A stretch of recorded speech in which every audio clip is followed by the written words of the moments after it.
Assalamualaikum warahmatullahi wabarakatuh.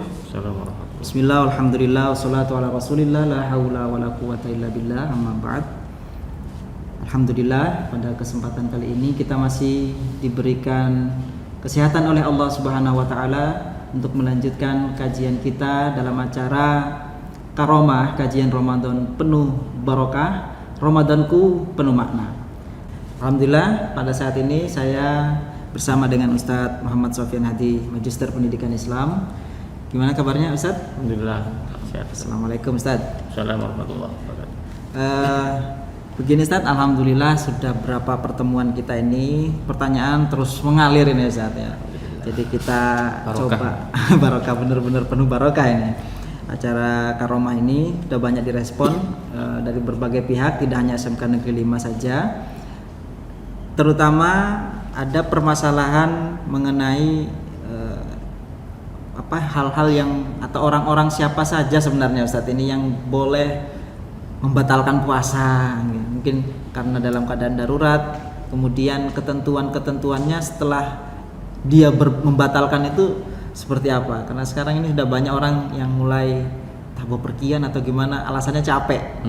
Barusan juga saya sempat diskusi sama teman kita di bangunan, itu banyak kuli-kuli yang mengeluh juga Ustaz. Itu kan pekerjaan berat itu. Ini mungkin bisa menjawab pertanyaan masyarakat terkait hal tersebut. Monggo Ustaz. Oke.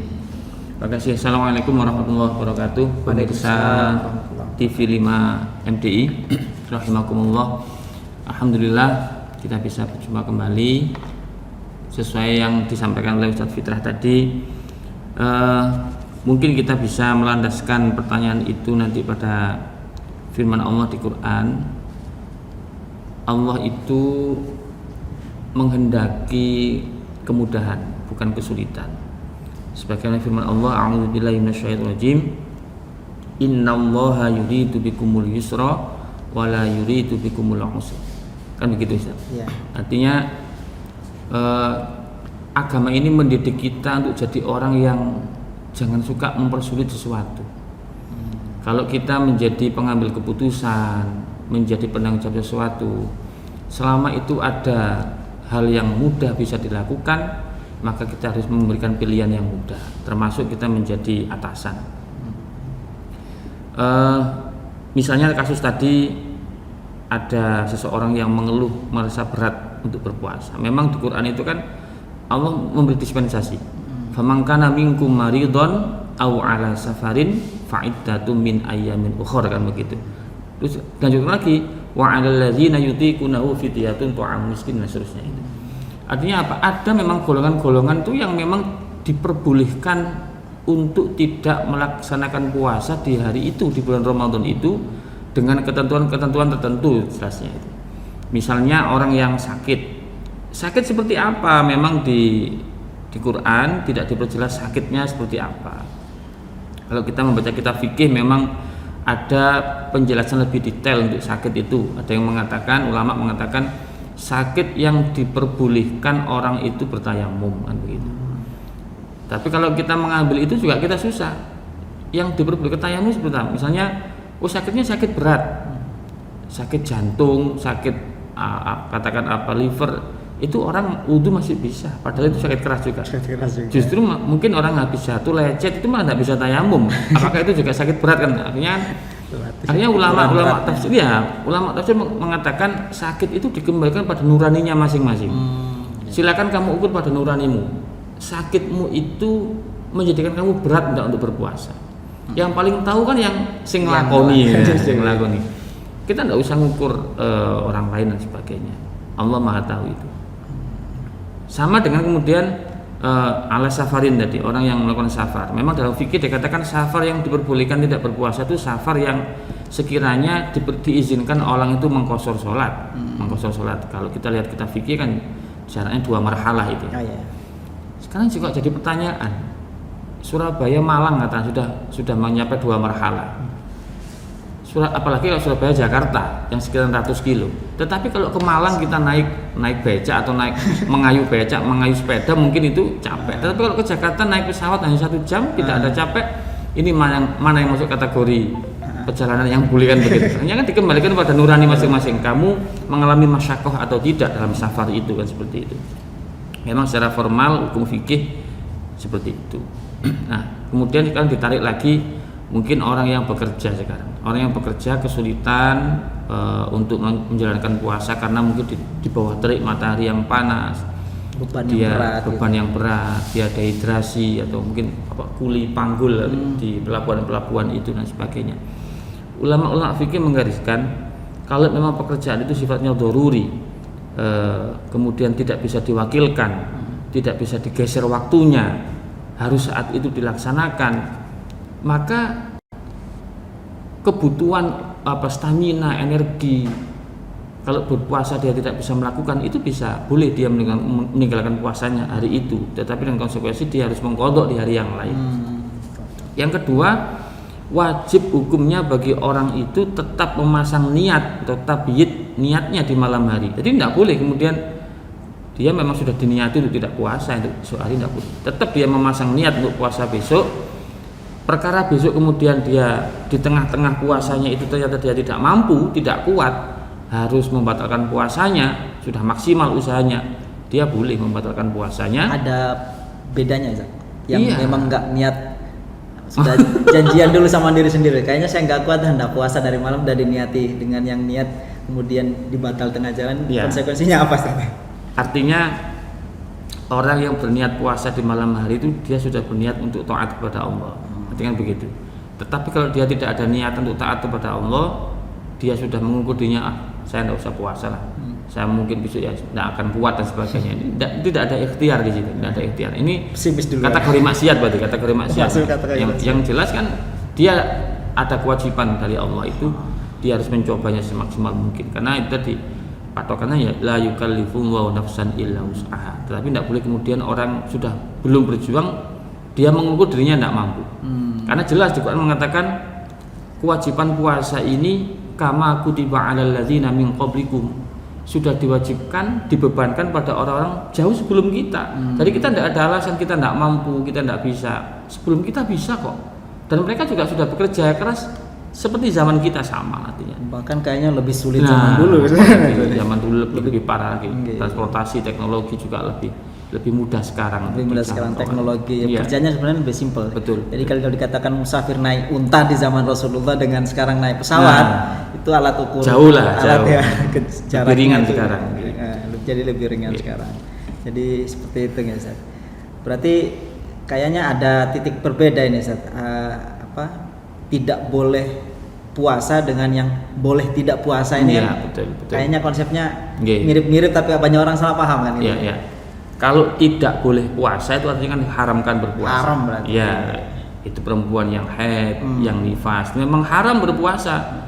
Jangan coba-coba berpuasa kalau itu Mas. Tetapi tetap wajib mengqadha kan. Setelah Ramadan dia wajib mengqadha puasanya itu. Ada yang dalam hal qadha ini Ustaz.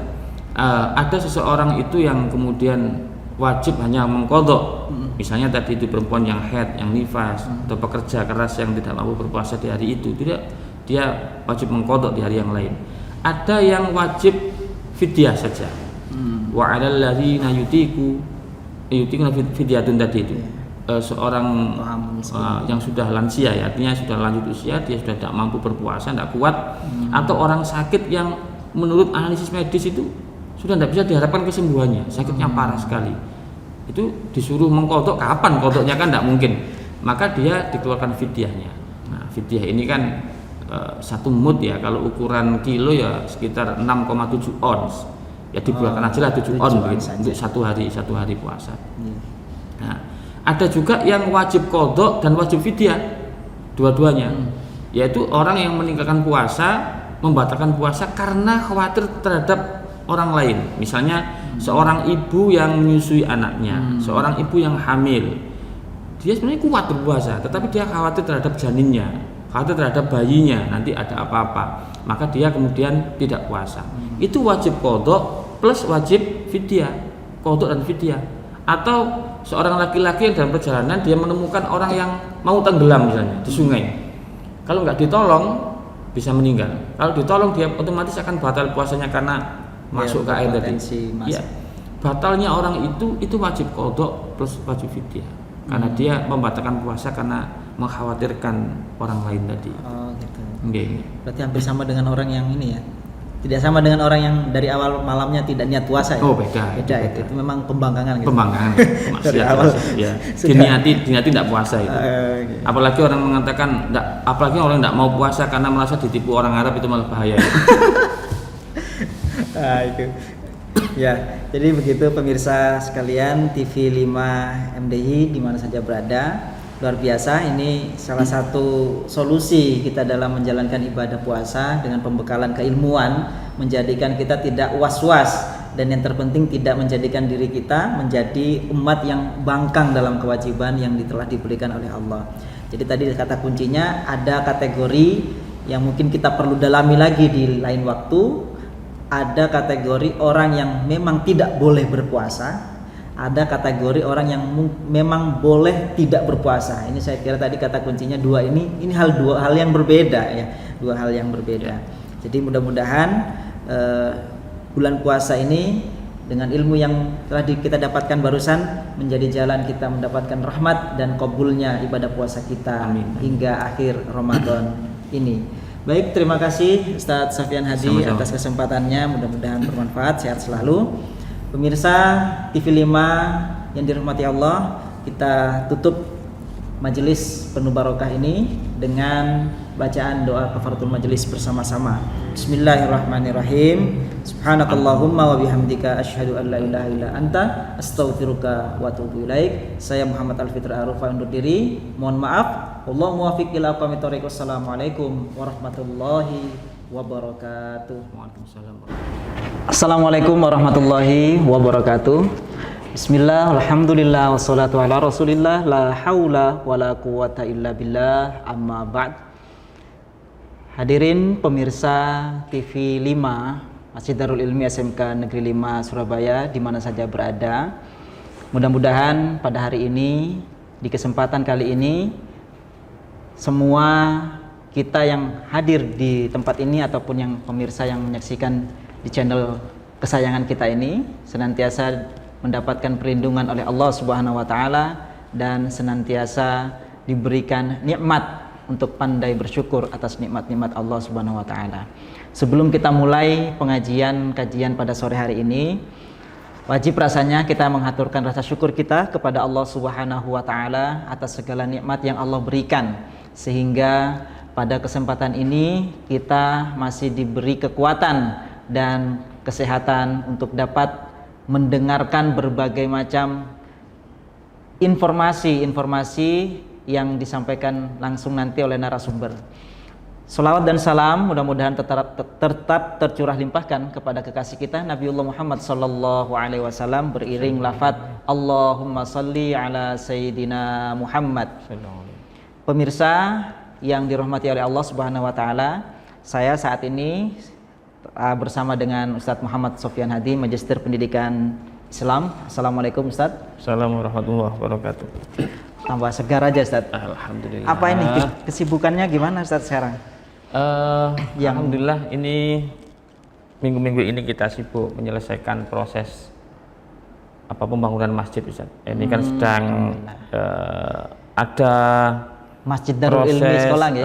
Untuk Masjid Putri, pemasangan granit dan gapura masjid. Alhamdulillah. Insyaallah ini semoga akhir Ramadan nanti bisa tertuntaskan. Amin amin. Okay. Mana respon sumbangan dari warga sekolah sendiri gimana Ustaz? Alhamdulillah di luar dugaan. Di luar dugaan.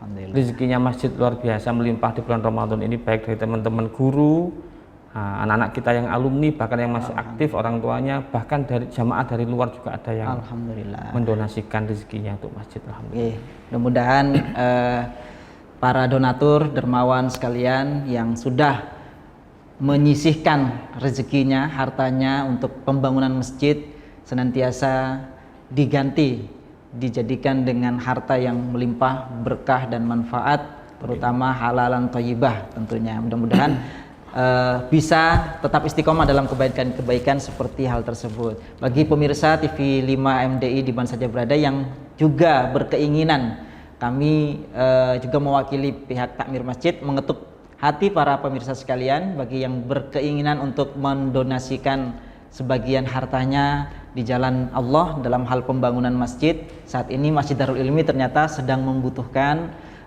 granit lantai ya. Nanti informasinya bisa dibaca di deskripsi ataupun di info yang ada pada layar tayangan ini. Baik Ustadz, kita selain usaha tentang ibadah dalam sodakoh untuk pembangunan masjid ini, ternyata kita punya tema menarik hari ini Ustadz. Banyak di media sosial anak-anak muda ini, terutama siswa-siswi kita, itu memposting mulai malam 21 terus sampai ke belakang itu mereka sebagai pemburu malam Lailatul Qadar Ustaz. Statusnya itu? Iya, statusnya seperti itu. Jadi berada di satu tempat dan sebagainya. Itu luar biasa Ustaz. Jadi media sosial menjadi bagian dari itu. Nah, menjadi pertanyaan ini yang masuk dalam form kami, ada tanggapan dan pertanyaan tentang apa sih sebenarnya Lailatul Qadar itu Ustaz? Sehingga banyak orang yang harus mengejar, diburu, segitu pentingnya harus dikejar itu Ustaz. Okay. Monggo Ustaz. Baik, makasih. Assalamualaikum warahmatullahi wabarakatuh. Assalamualaikum warahmatullahi wabarakatuh. Pemirsa TV 5 MDI yang kami muliakan, alhamdulillah kita sudah masuk di 10 akhir Ramadan. Dan memang ini momen yang istimewa bagi kita muslimin muslimat yang sedang menjalankan ibadah Ramadan. Karena di sesi terakhir ini bisa dikatakan ini adalah sesi grand final kan begitu. Grand final ya. Ya. Kayak sepak bola ya. Ya hampir seperti pertandingan begitulah. Artinya begini. Kemarin saya sempat ngaji tadi malam di majelis tarawih itu, saya mengingatkan diri saya dan jamaah. Ibarat kita punya tamu. Kita ini sudah bersama dengan tamu agung, dengan tamu istimewa ini sudah 20 hari lebih. Kita jamu, kita muliakan, kita ajak ngobrol, sudahlah kita muliakan sepenuh hati. Jangan sampai di sisa-sisa terakhir beliau mau pamit ini, justru kita membuat beliau kecewa. Ya, tidak ada kesan. Nah, betul. Jangan sampai malah kesan akhirnya kesan yang tidak baik. Mungkin karena kita sudah bosan, sudah sekian hari kita menemani kan bosan, jenuh. Ini ujian kita di situ sebenarnya.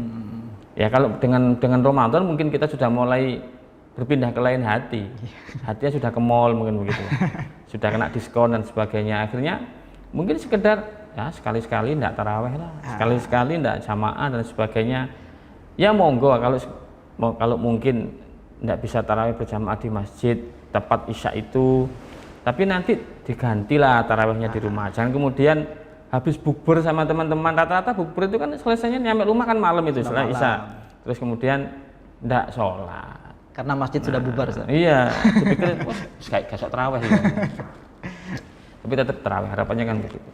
Nah, kaitannya dengan Lailatul Qadar, apalagi momen-momen istimewa seperti ini, jangan sampai di saat malam-malam istimewa ini kita terkecoh dengan berbagai hal yang seolah-olah itu istimewa, itu penting, padahal hakikatnya tidak kalah istimewa.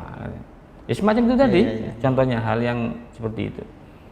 Karena sebenarnya begini, Lailatul Qadar itu sendiri harus kita maknai. Mohon maaf kalau saya pribadi ikut pendapat yang lebih memahami Allah itu sifat Rahman Rahimnya begitu luas, sifat Wahabnya Allah itu begitu luas. Ada ulama yang mengatakan Lailatul Qadar itu berjalan gitu. Malam itu berjalan gitu. Kan pergeseran waktu begitu. Yang tepat di daerah itu pas tepat Lailatul Qadar turun ya saat itu, yang sudah lewat ya lewat. Nah, itu kan membuat orang pesimis itu. Ya kalau orang waktunya longgar bisa ibadah sekian jam ya itu kan dihadapkan enggak, itu kan kasihan. Saya yang meyakini pendapat bahwasanya Lailatul Qadar itu semalam penuh. Jadi malam itu dimulai kapan ya ba'da maghrib. Kalau kita menengok Al-Baqarah itu summa atimmus syiyam ilal lail begitu kan?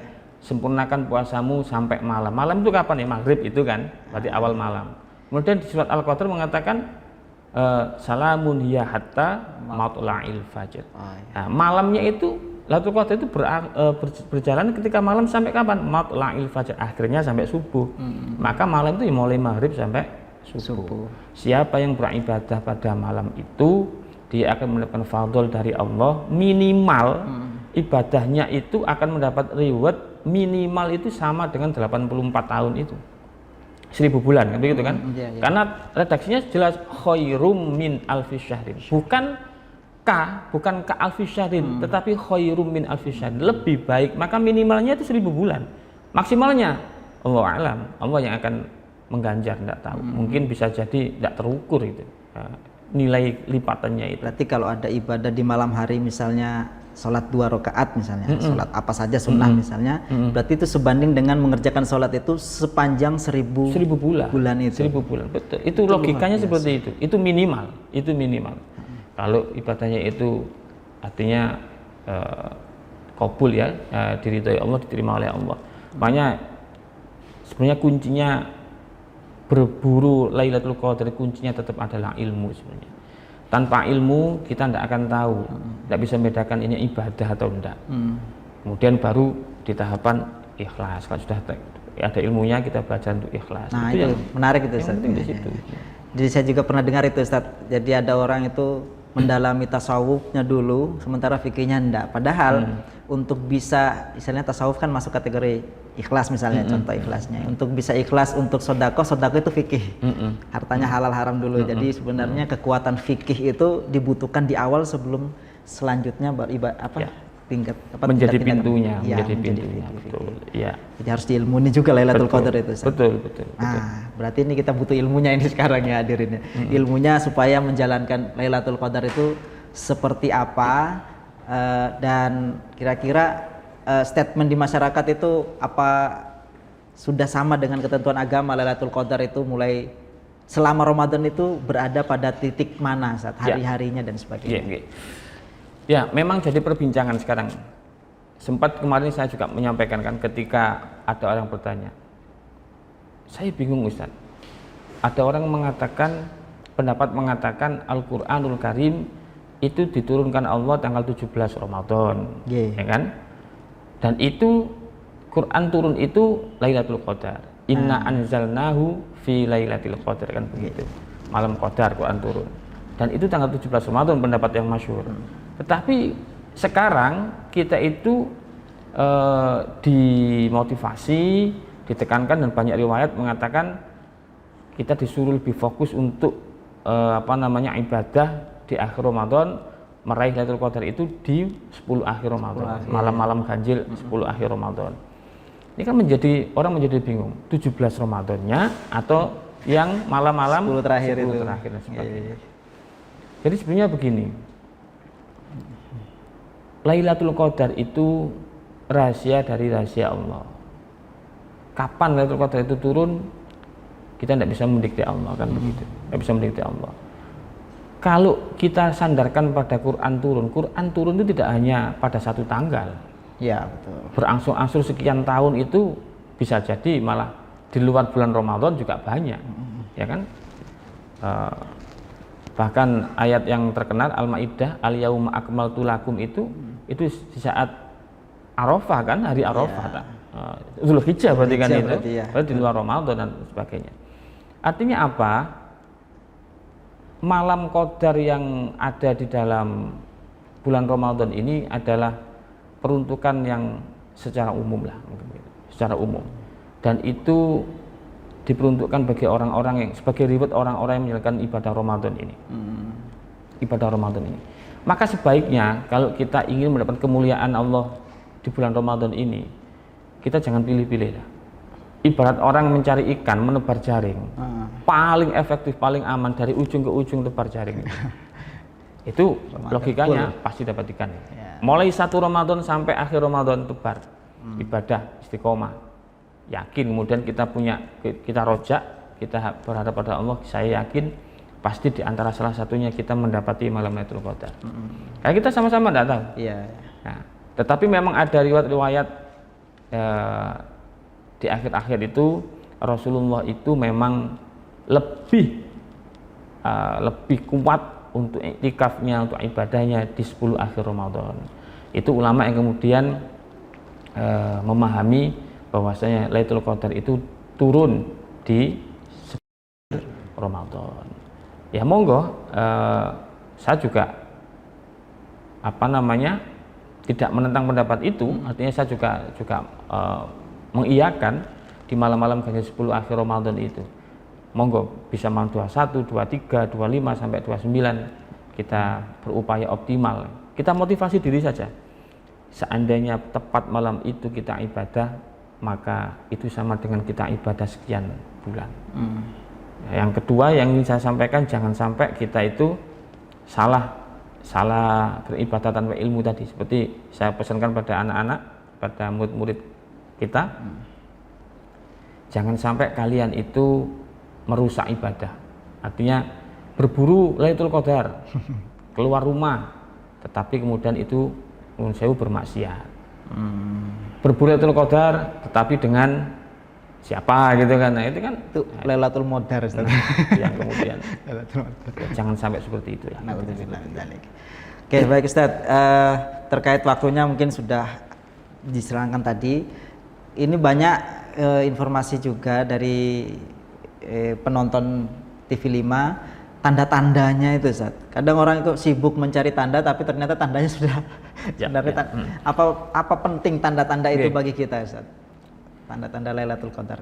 Tanda-tanda Lailatul Qadar di beberapa keterangan kitab itu memang lebih banyak yang memberikan sinyalmen pasca turunnya Lailatul Qadar. Artinya Pasca ya. Iya, ketika tadi malam Lailatul Qadar, hari ini paginya ini tampak cuaca itu begitu cerah, kemudian anginnya itu sejuk dan sebagainya begitu. Ada yang mengatakan pas Lailatul Qadar itu suasana itu tampak angin itu seolah-olah pepohonan itu tidak bergerak karena Matahari saking ada tapi sadunya nggak panas ya, gitu dan ya. sebagainya. Tapi kita jangan sampai terkecoh di situ lah. Jangan sampai terkecoh di situ. Artinya kita pastikan diri kita untuk istiqomah setiap harinya di 10 akhir Ramadan terutama, dan kita yakin salah satunya kita pasti akan mendapatkan fadl dari Allah berupa kemuliaan itu.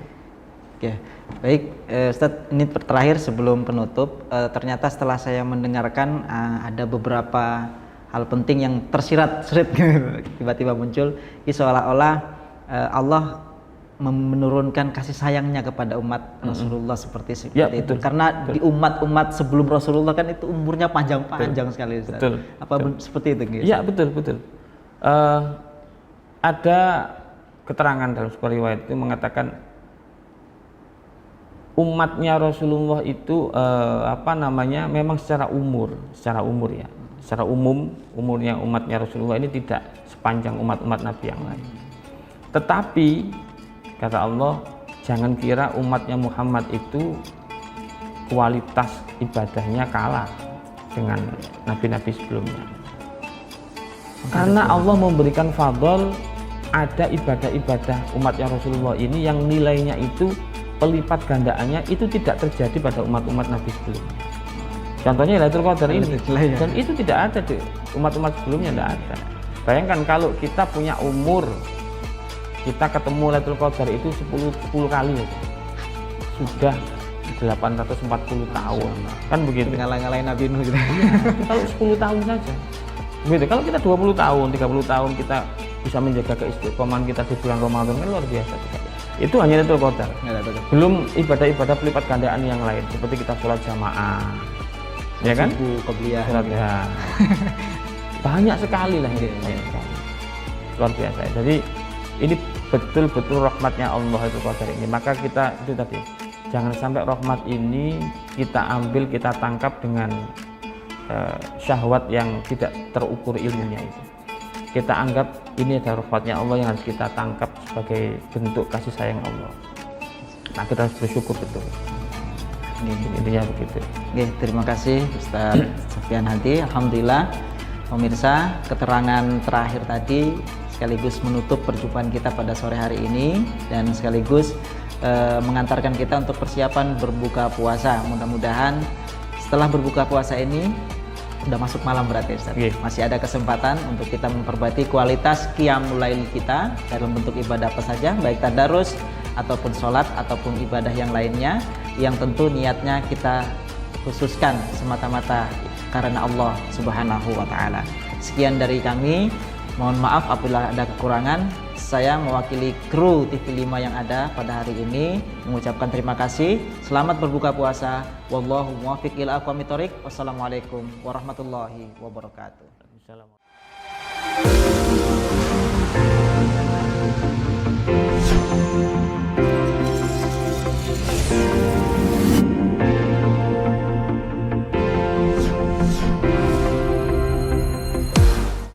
Kelompok Jihad Islam Gaza Palestina menembakkan serangkaian roket ke Israel Selatan setelah 2 anggotanya dibunuh dengan keji oleh tentara Zionis. Menembakkan roket tersebut kemudian dibalas Israel dengan serangan. Wih, kejam sekali mereka.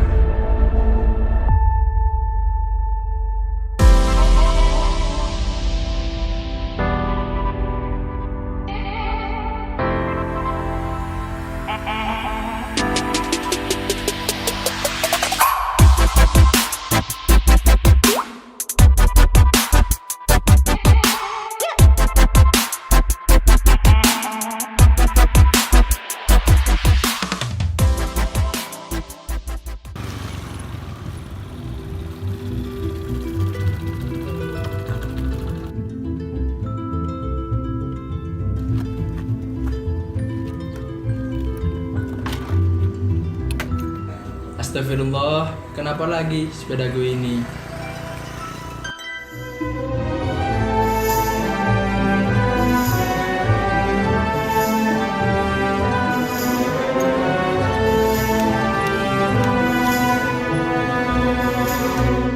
Ada kunci, Mas? Enggak ada, Mas, ini pada tua enggak ada apa-apa, enggak ada kuncinya, Mas. Mas, ada kunci. Oh, iya. Pinjem, Mas.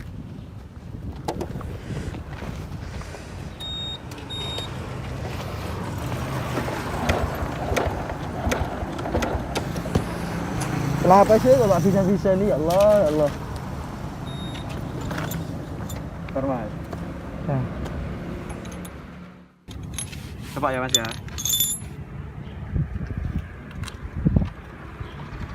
Coba ya, Mas.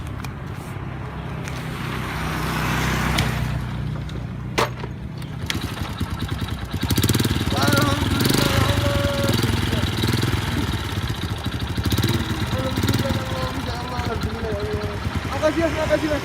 Makasih, Mas. Alhamdulillah kadang bisa nyala semua. Iya, Mas, gak apa-apa. Minta nomor telepon saja, nanti sewaktu-waktu bisa. Oh iya, Bisa ditelepon. bentar ya, Mas. Ini, Mas. Namanya Vincent ya, Mas. Oh, ya udah, Mas. Iya. Oh, namanya siapa, Mas? Nama saya Taufik, Mas. Oh ya, nanti WA aja ya. Oh iya, Mas, ya, Mas. Iya. Pagi-pagi gini mau kemana, Mas? Mau ke gereja, Mas. Dulu. Tapi takutnya telat. Saya duluan dulu ya. Oh, ya udah, Mas. Iya. Ya udah, ya udah, ya udah. Mari, Mas. Ya mari. Mari, Mas. Ya udah, Mas, hati-hati di jalan.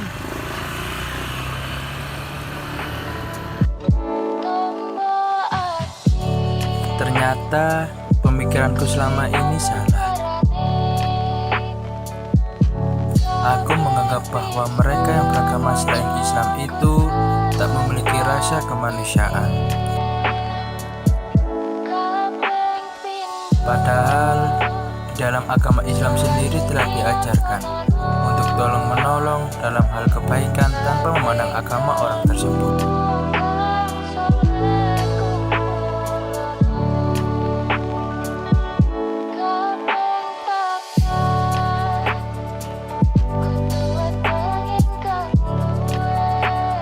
Terima kasih ya Allah, Engkau telah mengirimkan seseorang untuk membuka hati dan jalan pikiranku.